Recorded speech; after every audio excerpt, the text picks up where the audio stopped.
few minutes later, you got another trans person coming up, completely illogical, and Matt Walsh literally destroys this person. Let's continue.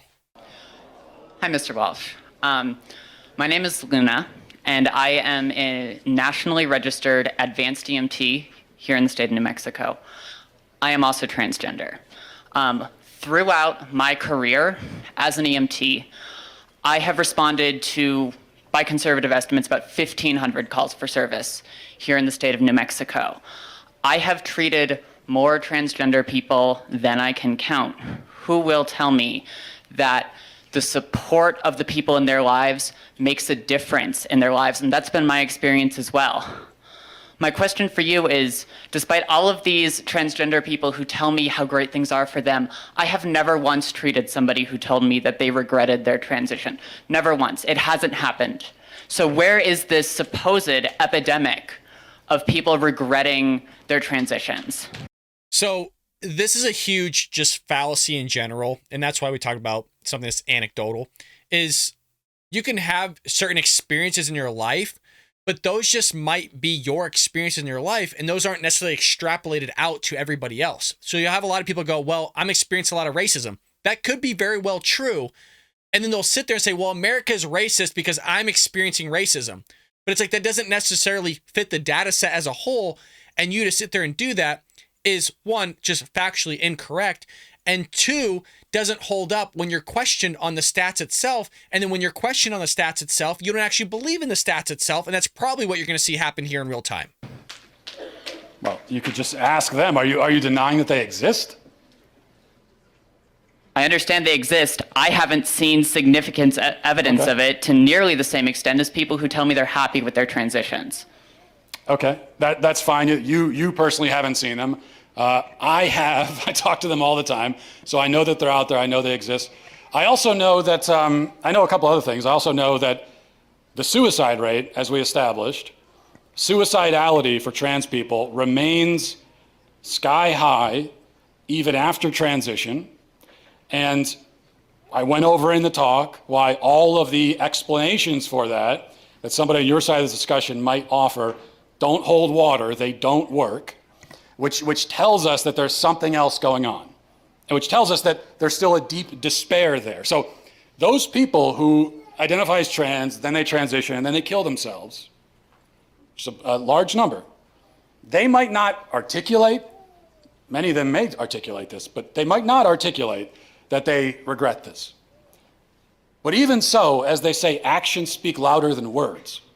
And so it's pretty clear that there's something deeply wrong here. And it's also clear to me that if transition is supposed to make trans people happier, on a large scale, it's not working. And when you've got suicidality, rate of 50% or more, that tells me that this plan for making this group of people who are 50% suicidal isn't working. I mean, if that. According to Joe Biden, though, it is. I mean, if you haven't seen the first segment of Philip Wegman's question of Real Clear Politics to White House Press Secretary Karine Jean-Pierre, I highly recommend you go check it out. Links in the description for that.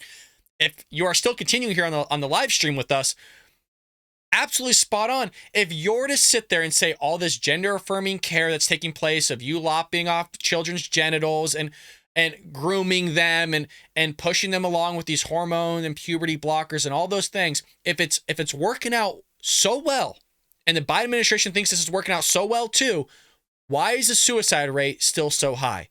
Because if you're sitting there allowing all this to happen, and this just happened willy-nilly, and all your friends and your milieu and your whole group of people around you, your family, your coworkers, everybody is sitting there affirming you're a woman when in actuality you're not, or you're a man and they're calling you a woman, whatever it may be, then you would expect to see the suicide rate drop because it's solving the problem. You're getting what you wanted. You're getting that affirming aspect that you are, of which something you're not, but you're getting affirmed by other people, and that's supposed to kind of help you along, and so are these transitions.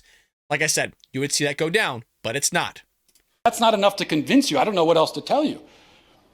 And well said. One other final point that I'll make as well, because we've all these questions, and I appreciate the questions. I appreciate that you guys at least are coming up to talk to me. In most schools, they won't even do that. So I appreciate that. But all of these questions are about, well, this trans person says that they're happy. I say that I'm happy.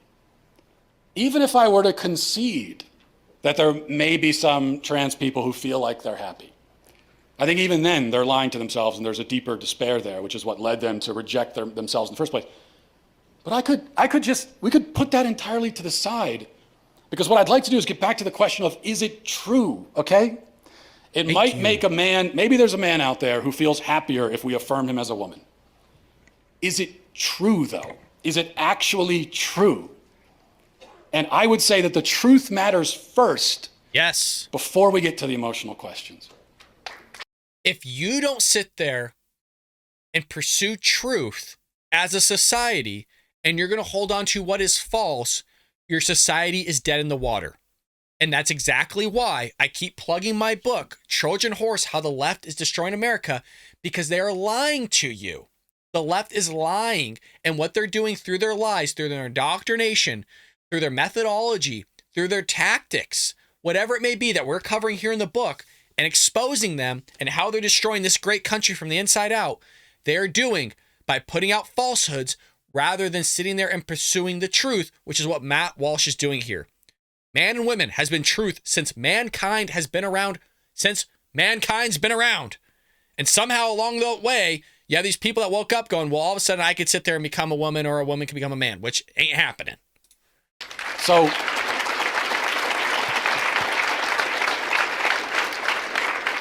I'll throw it back to you. Biological male says that he's a woman, wants to be affirmed as a woman. Is it true? Is the claim that he's making about himself, is it actually true? Yes. How? How do you know that?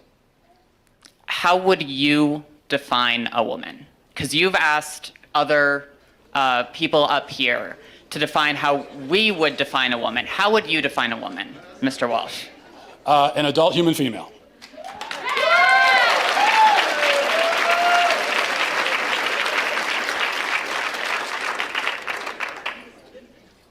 And how doesn't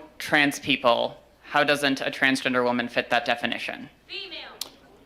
Because they're not female. They have, you said that you are a biological male, correct? I said I'm transgender. I might be intersex for all we know. About almost as many people in the world are transgender as intersex, and a lot of people don't know.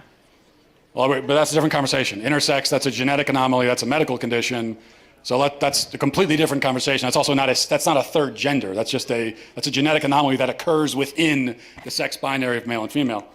And I believe, and don't quote me on this, I believe even that would produce a spectrum of leaning towards one sex over the other. That I believe even objectively you can look at and say, yes, that's you're catering more towards a woman than you are a man, or a man more than a woman. So again, somebody might be able to correct me if I'm wrong on that, but I believe that still holds true in terms of even intersex. Nobody's really like, well, shoot, I'm not 100% sure what's going on here. And even that, you could actually dive further into more of the biology of it and actually be able to dictate which are they leaning more towards. It's not going to be 50-50. So what you're saying is that a quote-unquote trans woman is a female? By the definitions I'm familiar with, yes.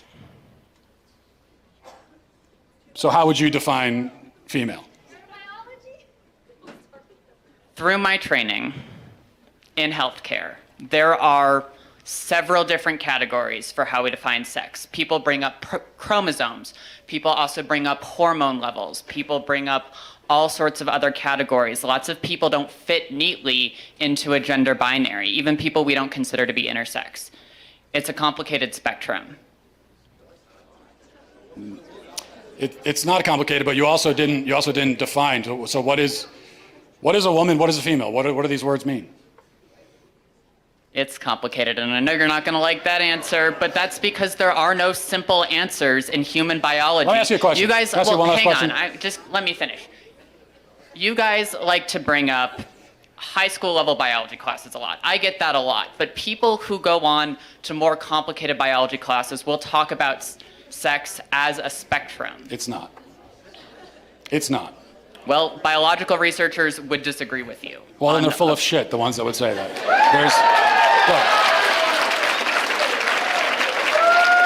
There are Not wrong, Matt. Nice job.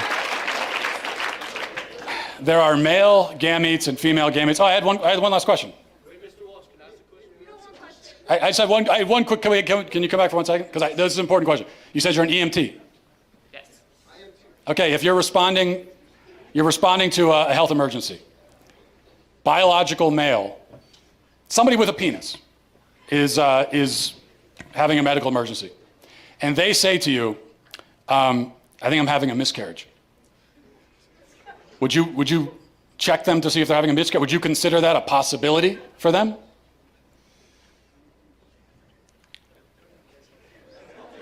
Look. No, but that's because some people don't have body parts. Doesn't mean they're not a woman. Okay. Sounds like we've established there are some people who, in principle, can get pregnant, and there are some people who can't. So there's two categories, otherwise known as binary. Lots of women can't get pregnant either. Yeah, but they're still of the nature to get pregnant. The only But reason they can't get pregnant. Yes, but truth matters, right? it does. That's what I'm trying to explain to you. Truth matters, and they can't Okay, get pregnant. That's the truth. So how are they still women? Because they are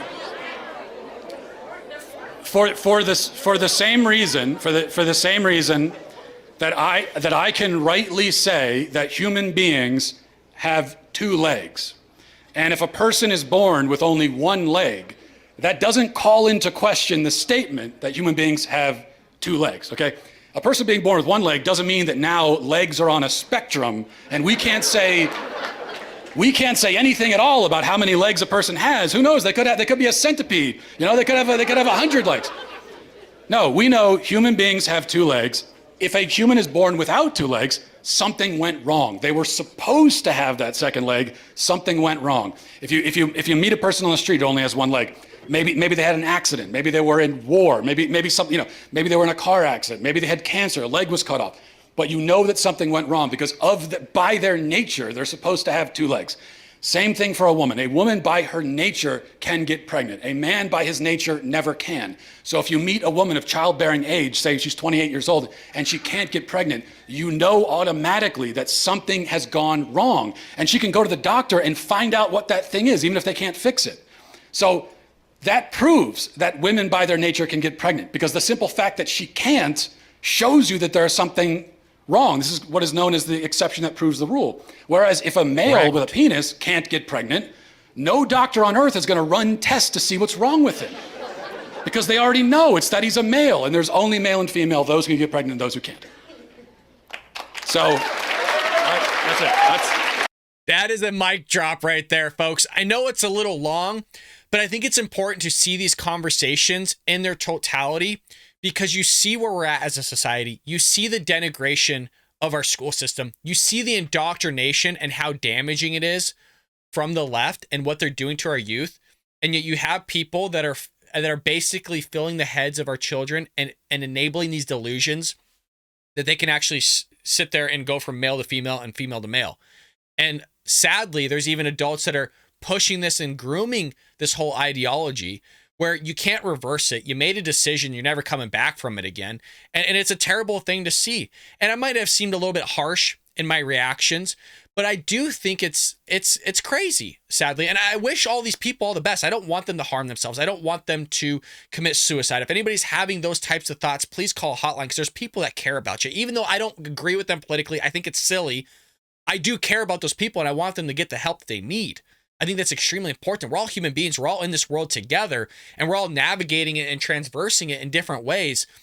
So I'm hoping these people, and by these people, I mean the trans community, the LGBT community, if they're having any sort of issues, that they can seek after that help that they need, but not the help that they need in affirming something that's objectively false. Seeking after that help that's going to tell them and guide them along that correction and that way to getting the help that's going to fix the issue, not exacerbate it or mask it.